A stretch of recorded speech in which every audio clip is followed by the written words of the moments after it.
So welcome to yet another top 10 because the algorithm wanted it. Before we get into things, this list is made up of animated feature film movies that are not Disney. So no TV shows, maybe another time. Villain songs are still important even if they're not a Disney song. Establishing character, motivations, and song is one way to do it. So now I'm gonna start the list. If you don't agree about things, let me know in the comments. Now let's get started!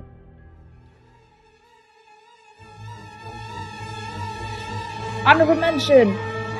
I can perform the tenor and baritone parts in the ring cycle simultaneously. And you haven't lived until you've seen my Richard III. Welcome to my hole. That's what she said. Welcome to my hole. Welcome to this lovely place. Do you like my face or my nose? I suppose they're disgusting, but they're me. So back in 2002, they came out with the direct-to-DVD movie with Jennifer Love Hewitt about Tom Thumb and Bumbalina, and it's about as good as you would expect. Its art style is a weird marriage between Courage the Cowardly Dog and the Beetlejuice animated show, I guess. Some executive somewhere had the bright idea to put Tom Thumb and Thumbelina together. It's genius. Since these are both public domain characters, it was billed at the time as the first meeting of these characters, which wasn't exactly true. I know I truly love you. Farther than the end of the snow. Forget it! Forget it! And it's dumb. The movie is dumb. But this song is annoying and it's been stuck in my head for 20 years and now you guys get to suffer with me. Is it cause I'm vermin you don't think that I'm drone? Welcome to my gown, to my crown, to my ermine, to my town. Welcome to my hole. It's a stupid song about the other love interest, who's a mole, because Thumbelina's small. You get it? Number 10.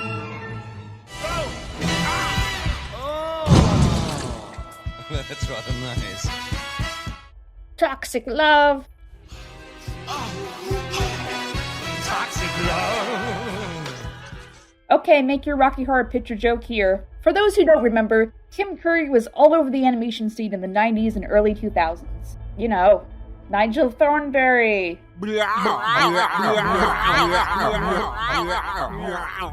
He has since had a stroke and is pretty much retired from acting, but his influence is still felt in much of media today.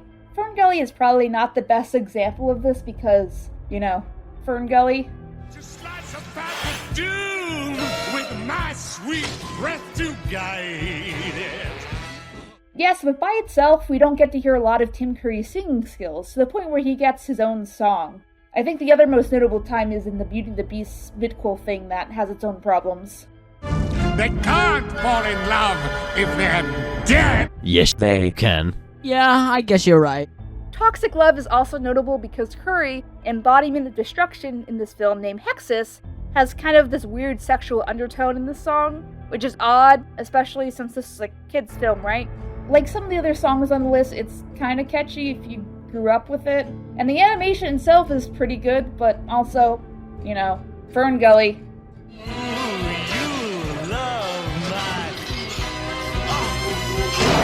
Toxic love.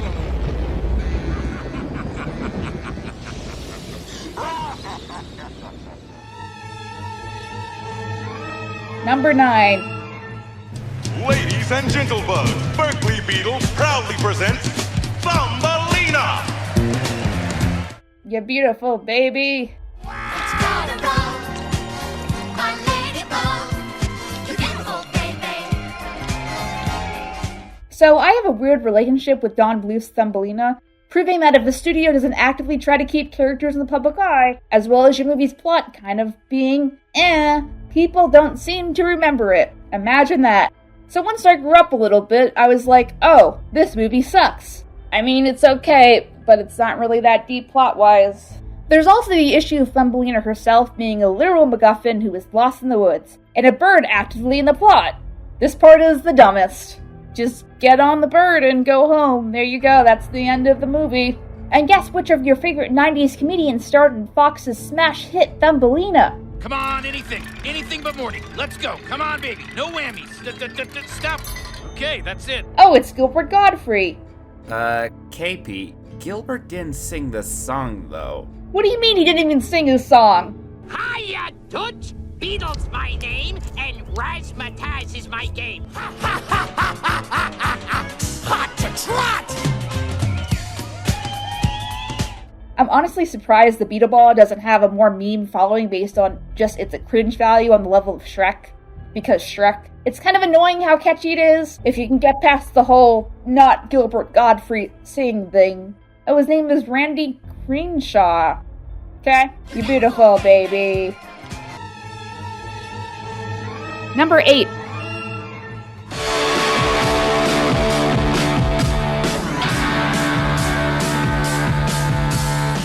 My name is Mark. My name is Mark, thanks a lot. I'm the power sound I'm used on lot. I am the poor, I am the snake. I'm the beat that makes you shake. This movie is such a trip, man. The animation is something straight out of something like heavy metal, and it seems like kind of a cult hit. You have to figure for a musical where the theme of the story revolves around music, the villain's song would have to be passable, right? And yeah, it's always nice to mix it up with a rock-inspired number. This whole movie is easy to find if you're curious where mouse people keep on coming from, but you can't hate something that is this ambitious and going against the mainstream animation. So it seems like a good fit for this list. Yay, also, guitar. Guitar is good. My name is Mark, thanks a lot. My name is Mark, thanks a lot. My name is Mark, thanks a lot. Number 7. I mean, this is really classy. This is me. No more Mr. Nice Guy. No more Mr. Nice Guy. Not for me. So, I like The Swan Princess. I feel like it's a good movie with good songs, and I wish it was more established in the general culture. I mean, come on. This? What else is there? She says, is beauty all that matters? And you say, what else is there? You should write a book. How to offend women in 5 syllables or less. It kind of has a reverse problem of other underrated films, where Sony brought the rights for distribution, but an independent LLC is in charge of everything, and they can only do so much, you know? What do you mean there's 9 sequels? Maybe this needs to be a subject of a future video. I think if it had a worldwide and more powerful marketing team, Odette and many of the under-marketed princesses like Anastasia would have a more modern-day merchandise as popular as the Disney merch is, like, everywhere. Anyway, the villain Rothbarth's song is kind of not the best from the first movie. I think his voice actor has too much of a raspy voice to make this work and make it more straightforward. Time to show my one true color, baby. Mr. Nice Guy's history. Yeah! As a whole, though, I wanted to acknowledge Swan Princess in a positive way. And if Raspy Mofo is the best way to do it in this video, then sure, why not?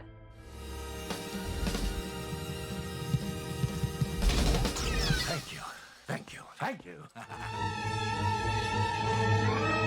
Number 6. But the spark of creation will flicker again. It's a brand new era about to begin. Intelligence. One single drop will be enough to put you on top. Intelligence, say you lead the way. Intelligence, have a sip today. We owe it all to Joe. I don't think anyone remembers Help, I'm a Fish, unless you're a nerd like I am, and you know it exists. And now you know too, person watching this video. It has kind of a weird back vibe to it, like an old 90s cartoon that's nicely animated, but the story is, like, weird. In this movie, the fish want to make fish smarter, and kids get turned into fish, but the animation is pretty good, despite the color grain. Still, you can't fault the late, great Alan Rickman. Power of speech, it is all within reach. We can swim to the promised land. Fun fact, for those who care, Snape is my favorite Harry Potter character. And that's why I'm a Slytherin. In that one video we did, I had a really bad fixation on Harry Potter my senior year of high school. So, you know. Anyway, he got out of the Potter franchise at just the right time. Ayo. For someone who isn't traditionally a singer, and we'll get to more of those later, it's chilling how much Angry Fish Man can make you uncomfortable. Oof, it's like a Beetlejuice fish or something.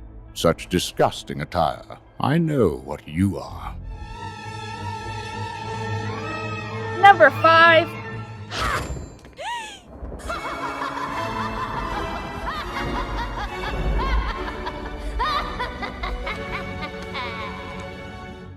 Big and loud.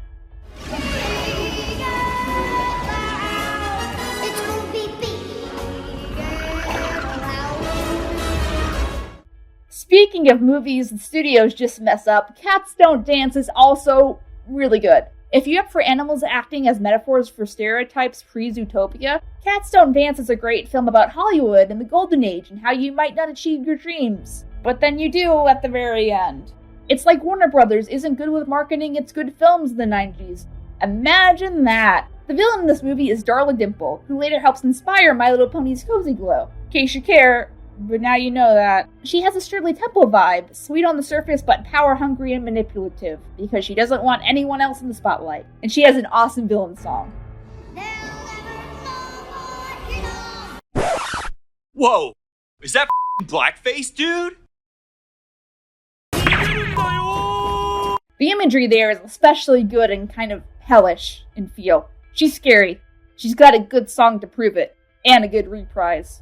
Go watch Cats Don't Dance, it's good! Lauren Phelps was also an animator on Cats Don't Dance, so now you know that too.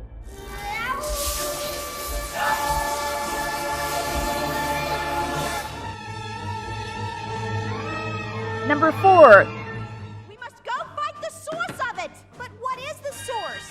Oh, that's easy. Blame Canada. Blame Canada! Blame Canada! They're not even a real country anyway. Finally, the Karens are the villains! Now, I adore South Park. I have little Eric Cartman PJs and everything. I even used this song in an old Pony video one time.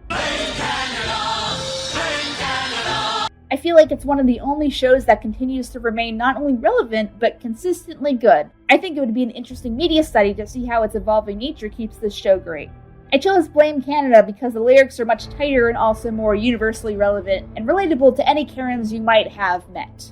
Thanks, Karen. If you need another show to binge, its official site, South Park Studio, used to host the whole library, but nowadays, with the rise of Paramount Plus, which is getting ready to host new Avatar The Last Airbender content, it's all there.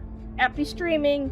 This song was also nominated for an Oscar back in the day, and sung on stage by none other than the late Robin Williams. Oh my God! They killed Kenny! It was also responsible for changing the rating of the Academy Awards show for the first time in televised history. Yay, South Park!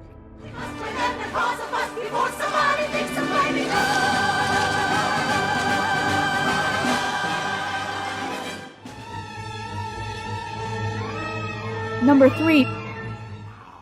Dark purpose will be fulfilled, and the last of the Roman horse will die! Dark of the Night. She'll be gone! As talked about in other places, I love Anastasia. I understand the revelations of the real Anastasia make the circumstances of this movie complicated. But I am your confidant! Yeah, that never happened, lol. We did a video about it if you're curious, but if you take the film as a standalone alternative take on real-life history and the real world in general, it's really good. It's got good character development. Dimitri, do you really think I'm royalty? You know I do. Then stop bossing me around. Rasputin's song has always been a real banger, with its rock influences, but not in a way that overtakes the song and instead adds intensity to it. It's got a good lead-in and build-up and general execution. You get it? 'Cause he's dead? Actually, considering how long you've been dead, you look pretty good. I like it when a film's atmosphere feels big on a grand scale. It establishes the plot, but not true historical aspects of the hate between Rasputin and the film's Anastasia, and the song combined with its ending visuals are good. It's great. Heck, Rasputin as a character is written out of the Anastasia Broadway play, but the song melody is still used in the new song, Stay I Pray You, because it's that good. The song's good, guys. Good job singing again, Jim Cummings. She'll be mine!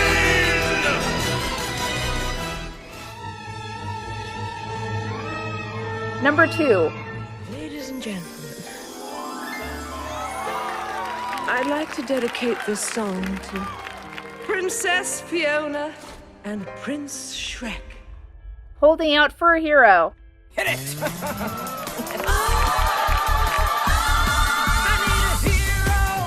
All right, big fella, let's crash this party. Let's face it, it's a scientific fact that everyone on the planet likes Shrek. If it's not the nostalgia that will get you, then the memes will. You think you can threaten my mother? I've talked about in the past how DreamWorks is not really good with keeping its brand in the public eye, but Shrek doesn't have this problem because bitches love Shrek. I just wish its foundations were a little less, screw Disney, I'm gonna make a hate project, says Jeffrey Katzenberg. But its core message of loving yourself doesn't really come across as that, just its humor. Though Holding Out for a Hero is a cover song from the 80s, it adds an orchestral epicing, as the kids say. And it's amazing, and also beautifully highlights Shrek's character development. Shrek 2 is art, and the song is something I will actively listen to, and a huge improvement to the core material. Oh, this is beautiful. Number 1.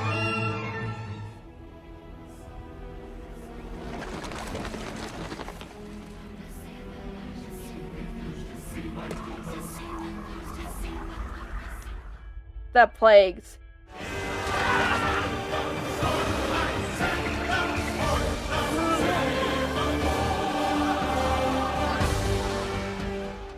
Let's face it, as evil as Pharaoh Ramesses is in The Prince of Egypt, God is a good second place winner.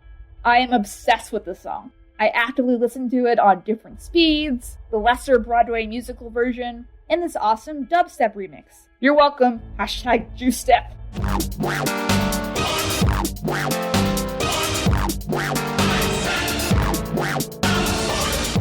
For those who have never seen The Prince of Egypt, fix that. It's easily DreamWorks' best thing that they have ever made. Sorry, Shrek. I will probably talk more about The Prince of Egypt at a later time, but it is on my top list of movies that have ever been made. Here's the list if you're playing at home, communicators. It's not something that you would expect to be catchy, but it stays with you and now it's stuck. It's a brilliant and dramatic way to show the plagues in a much better take than some other takes.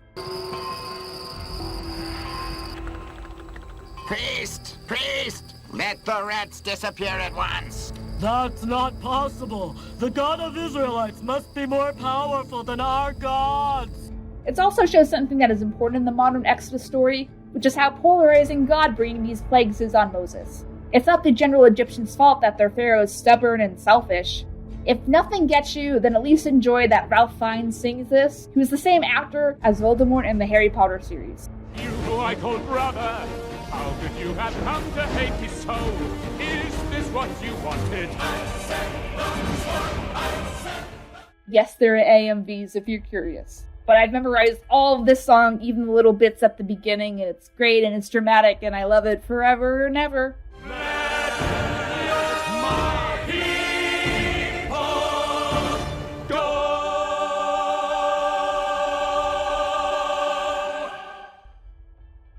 So that's it. That's the list. We finished the video.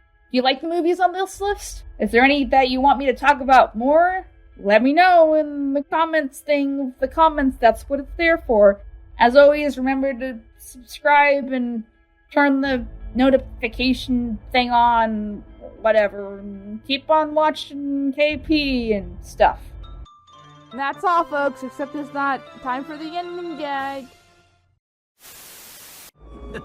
Your turn, Prince Derek. I didn't know what else to say.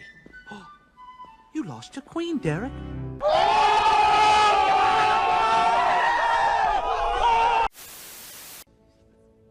Behold, the power of God.